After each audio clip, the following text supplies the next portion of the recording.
Thank you very much, Chancellor and faculty, parents and students. Good morning.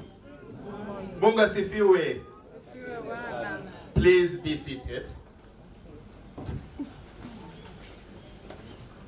I want at this juncture, Chancellor and Director, to congratulate my brother, Christian brother, fellow educational entrepreneur, Dr. Ben Rumanzi, and your dear wife. Ben and Madam, I want to congratulate you for sharing the journey in Christian discipleship. How can we, day by day, be better disciples? And for being fellow educational entrepreneurs, blessing this country by imparting knowledge. For that, you need to be congratulated again. Ben invited me. Fortunately, his invitation did not get to me at all, but because he's such a trusted brother, fortunately, I was available to change a few things and be able to come and be with him. I will comment on 3 things. Number 1, I want to congratulate you, the graduates, first of all. And to talk about the power of your numbers. You're about 12 people, from what I can see, which matches about 14. You're many more than the disciples that Jesus had. This is all leading. I have been able to review this wonderful book and the cognitive gap, the vocational gap that it fills in the market. So what I'm saying is not off point, starting with the 12 and asking the big question. 12 is a big number. 12 is all that is needed. And Jesus chose 12. There was just 3 special things about the 12, which if you graduates take seriously, you will change the world.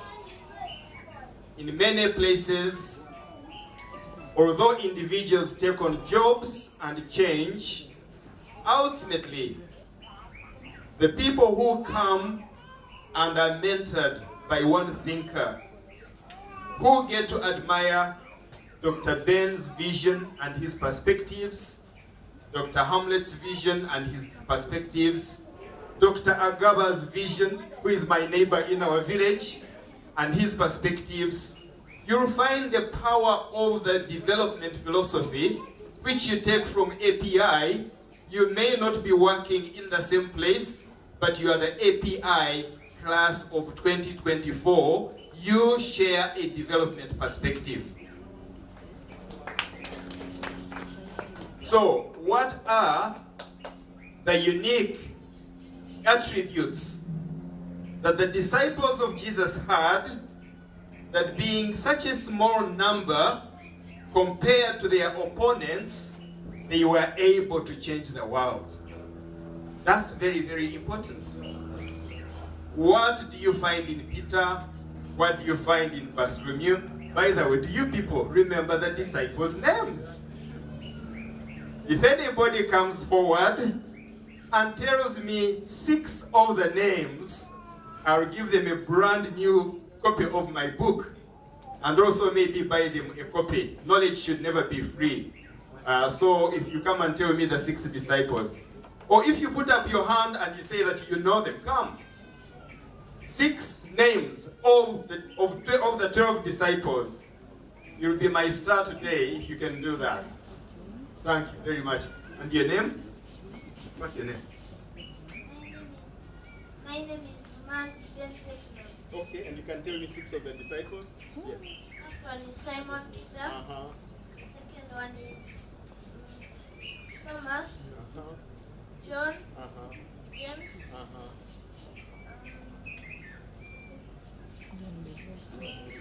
Bartholomew. Go on. Judas Iscariot. Yeah, Judas Thaddeus. Yes. Okay, good. Judas Thaddeus is another. Another one. Matthew. Well done. Philip. Go on. James. Okay, he's another James. There's James the lost brother. There's James the son of Alphaeus. But anyway, he has passed. We are on number 9. Congratulations. Congratulations. And I'll give you a gift voucher of 50,000 shillings that you can spend. Right. I have even recently come up with a recitation to help you remember the names, all the 12 names. But for you, the graduates, 4 things were very special about the disciples of Jesus. And that is about relationships. Because what is the vocational vacuum that Ben is talking into as he writes the lost art of human connection? Connection is about relationships. Okay? When you get home to Southern Sudan, by the way, I'm also Bishop of the Free Methodist Church, and I'm also Bishop of Southern Sudan. So I want you to connect with me deeply. Let us form a Southern Sudan Entrepreneurs Fellowship here. I may not go to Sudan in my lifetime to build churches, but when you go back, you will be able to represent the faith of the Ugandan people. So the disciples of Jesus, one, they were bound by a relationship. And the problem Ben addresses here, you have people equipped with knowledge, but disconnected from each other. Yet, knowledge is complementary. No doctor can manage a hospital. A gynecologist passes on the baby after surgery to a pediatrician. They pass it on to a nutritionist. Accidents happen, they need an orthopedician. They are mentally maybe unstable and they need a psychiatrist. They have a heart problem, they need a cardiologist. So it's all about connections, about professional connections.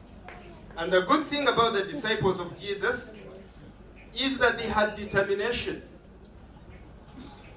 You think about each of the disciples of Jesus, they were determined. You remember Peter, whom the Rumanzi Jr. has put on the forefront correctly because he always was the most outspoken. He fished. You remember the story in Luke 5? Excuse me, MC. Where's MC? Give me a number of minutes that I will not exceed. Because I'm a teacher, entrepreneur, politician, pastor. If you don't give me a marked line, I'll talk to you all day. Give me exactly minutes. Another 5 minutes. I will use another 5 minutes. Thank you. The disciples had determination. Peter was a fisherman. The lake ran out of fish. He continued going. Even when he didn't catch, he had a boat and he was waiting, and Jesus came and found him, determined not to give up. And Jesus said, "Lend me your boat. Since it hasn't helped you as a fisherman, let me use it as a preacher." So this boat, and fishermen never owned their boats. Fishermen are poor people. All they have is their labor. They hire a boat from a rich man, and they are supposed to deliver a number of fish. And if you don't catch fish, your boat will be taken away. But here Peter waits in the boat, and Jesus comes and says, "Let me stand in your boat. Since it is not working for you as a business, let me use it as a pulpit." And he allowed Jesus to stand in the boat and deliver his message. But because Jesus saw Peter was a determined fisherman, he said, "Put your nets in the water." And he caught enough fish to fill 3 boats. So graduates, you will remain determined if you work as teams. That is what Ben tells you here. Secondly, they were devoted to Jesus. You remember in John 6 when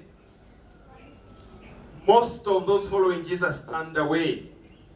Those who followed him, because they had eaten loaves among 5,000 people and fish, and some had drunk wine. And they noticed they had somebody. At one time, they even wanted to take Jesus and make him a king by force. What would it be like to have a president who doesn't ask you taxes, who can feed all the families? Now Jesus asked the 12, after he didn't want to keep people because of their material needs, but he wanted people who were devoted to him. He asked all of them, I'm not doing any more miracles. Do you also want to go? And the 12 said, to whom do we go? You have the words of eternal life. When you remain together as the class of 2024, recall the great wisdom of Ben and of your lecturers. You, like the disciples of Jesus, will be resilient people. And then they had a heart for multiplication. And then all the students who have spoken have called you to multiply the gifts of this institution. The gifts are knowledge. I want to tell you, you don't need a campus to multiply what you have received. You are a school in yourself. The knowledge people need to change their lives is not a lot of knowledge. Many years ago in primary 1, I was 6 years old. My godfather gave me a chicken. 40 chickens that my father owned died because of coccidiosis. A neighbor, I had 1 little kachik remaining, which now was mine personally. It meant everything to me. 1 kakoko, like this. I didn't want it to die. A neighbor who had never been to school. I'm from a very well-educated family. We moved from Kabale with a lot of education. We went to Kanungu with little education. Our neighbor who had never been to school, he told me, you get kamulari. Do you know akabanga? You know kamulari? Chili. The tough one. In English it is called bird's eye chili.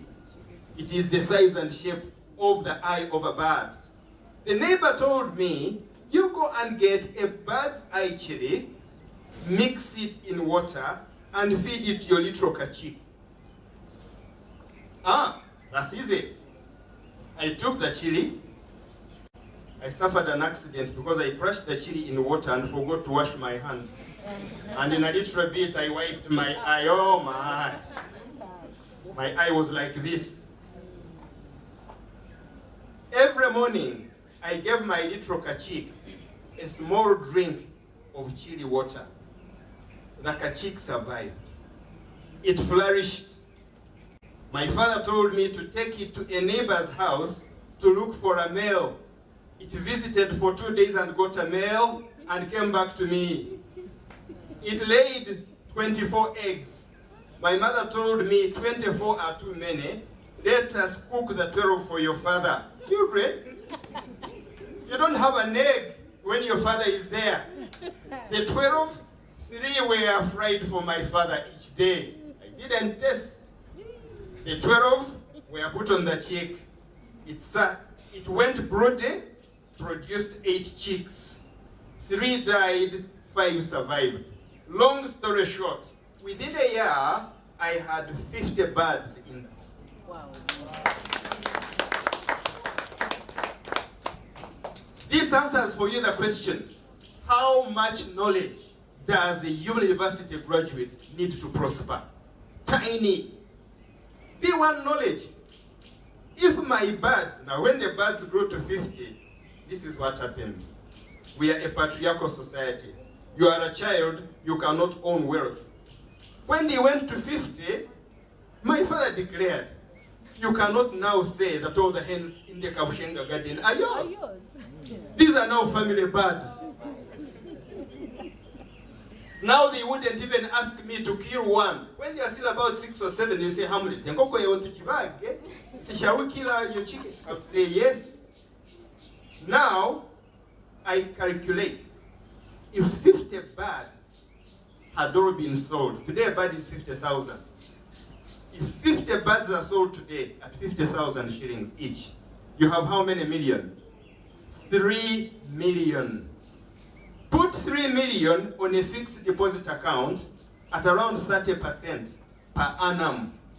It generates 1 million shillings a year without doing any work, just by selling my birds. My father died and blessed me with education. If he was alive today, I would demand 3 million on fixed deposit is 12 million a year. I could have educated myself from primary 1 to the PhD that by the grace of God I hold without asking anybody for a coin. Using knowledge given me by an illiterate neighbor to give a piece of chili to a litroka chicken, I could have educated myself. Isn't that remarkable? Connections. I went to the neighbor because we were connected. I got the chicken from my godfather because we remained connected. So, in connecting, as this book admonishes us, is prosperity. The prosperity of combined knowledge. This book tells you about, we hear a lot about the benefits of social media. Not many people have spoken into the challenges of social media. Social media is looking for consumers in the form of a market. Sometimes we take it too seriously. You gather knowledge about this, knowledge about the other. Knowledge is only tested within relationships. Why? Knowledge is tested if it is of benefit to those who can give you what you want to live on. So I want to commend this book. I want to commend you to be resilient like the disciples of Jesus. Be connected. Be resilient. Be devoted to the Lord. Many people practice religion, but very few people are devoted to the Lord. They are devoted to their needs. We have a list of consumables that we need. I need a car, I'll get a pastor who has the anointing to bring me a car. Then I need a wife or husband, and I need somebody. When we are devoted, we don't need anybody to come closer to Christ. I'm free, yes. That's what's the church.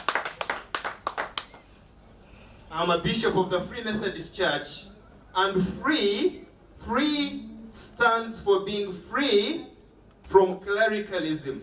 Clericalism is when we overbelieve in clergy. Clergy are people like us. They struggle. Where clergy were ordained in the Bible, Acts chapter 6, they were ordained to do the administration work of the church so that the brethren could be unhindered in the work of the gospel. So be devoted in yourselves. The big danger, I've given you the ammunition, the big danger in our culture, the explanation for poverty, why those who have studied, I'll give you a copy of my book and you can read how I developed that theory. After launching the main book, later Ben will give me an opportunity to gift you a book. And I want you to pay attention to the thinking of a German man called Jörg Wegras, who says, we have a pile of degrees, about 100,000 every year, but increasing inability to create wealth. And the problem, he says, somebody taught us that we are entitled to 8. We are entitled to 8, and when I read his words, I said, that is true. I am a doctor, but 10 papers that I write, 9 of them are to say, I need 8, we can't do. When I read it, I stopped begging, I started teaching business. So you're going out into a country crippled by people who believe that if I explain that I have a problem and that I don't have the ability to solve the problem, somebody somewhere will look out for me. Throw that away. That's not what Ben has taught you. Ben is teaching you to connect. Connect with the market, connect with the natural resources, connect with the living faith in God, and connect with the people who can build a nation. This book touches an important subject, it points at an important problem, and it calls us to connect and create sustainable prosperity. It is therefore my joy, if the writer can stand, so that I don't go in camera for a book that I haven't written, that you come forward with your wife and with your children. They've helped you because they are very smart in their faith. And I want to congratulate their pastor. So children, you have contributed in building up Dad's faith. And so we are standing to honor the moment of launching a book that is calling people that through connecting we optimize social media, and technology and working capital. It is therefore my humble pleasure and duty to... Absolutely. Yes, about that. So at this juncture, we'll have some gentle music. Walk to a life-size replica to sign, and then we shall declare the book, and then maybe we shall have some sales. We shall have some sales. So DJ, please play some music. We're going there to sign, and against that background, we shall declare the book launched. Let's go forward.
Thank you. Is this active?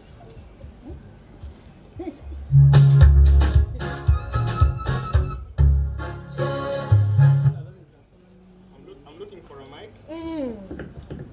Okay. Well, we have just launched this book, and the first book, which is signed by the author and by ourselves, I would like to sell by auction. As I said, knowledge that is not paid for does not change lives. So we can go back to our places. Before I sit down, I would like to auction this book. And because money is so scarce, have you people noticed how scarce money is? My goodness. So when you ask people for money, make sure you're very careful to ask for it in the right way. I would like to auction this book collectively. Let us try and attach money to the knowledge that has been generated as an encouragement and inspiration for an educator. So I'm starting this book off at 100,000 shillings. And so any contribution you make, we are going to assign the Master of Ceremonies. Not everybody that promises us a contribution, gather it together and hand it to Ben as our appreciation. My contribution to this book, the founder's copy, the author's signed copy, is 100,000 shillings. Yes? You'll buy it at 120,000. Thank you very much. Can you take pen and paper? Yes.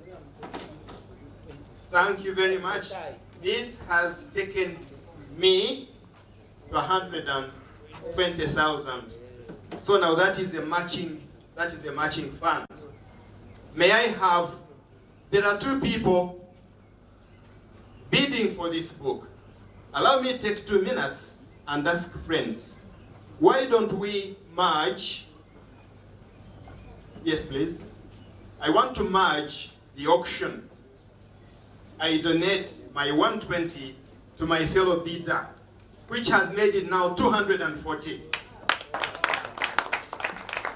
Would anybody like to pledge a contribution towards that? Yes? I'm adding 10K. 10K, it's at 230 now. No, 250. Contributions? Any more contributions? Yes. Thank you very much. What is the market value? I'm adding 50,000. 50,000. We are at 300,000. I hope we make it to $100 at least. $100 is my target. It is written in English, so we'll make it 100 pounds. 100 pounds is 50. 100 pounds is 500,000 shillings. I'm at 300,000. Any more contributions? Yes? 100,000 shillings. This has taken us to 400,000 shillings. Thank you very much. We are very close to target. A book of £100 sterling would be the highest priced book in a London bookshop. And that is what I'm trying to achieve.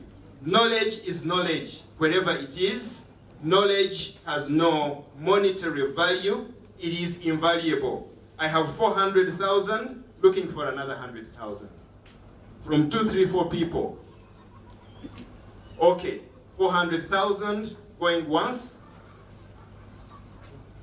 400,000, yes please.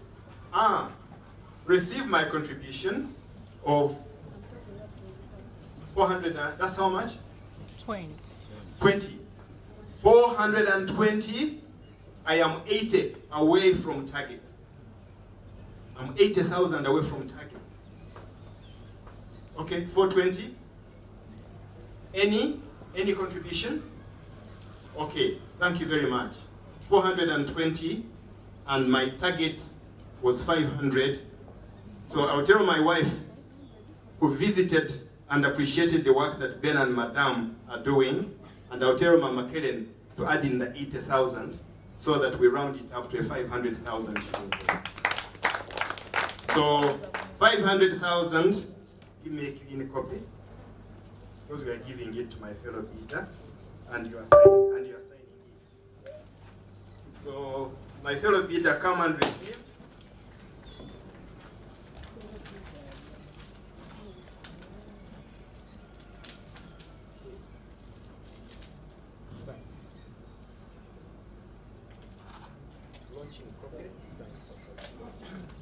So we are going to honor the beneficiary, the recipient of the official launch copy of The Lost Art of Human Connections by Dr.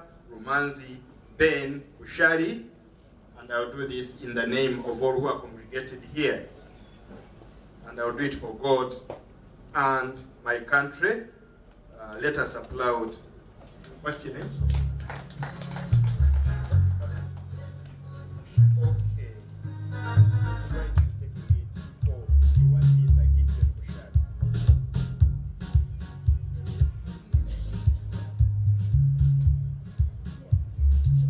Let us congratulate the beneficiary. Let us applaud. Congratulations. Congratulations.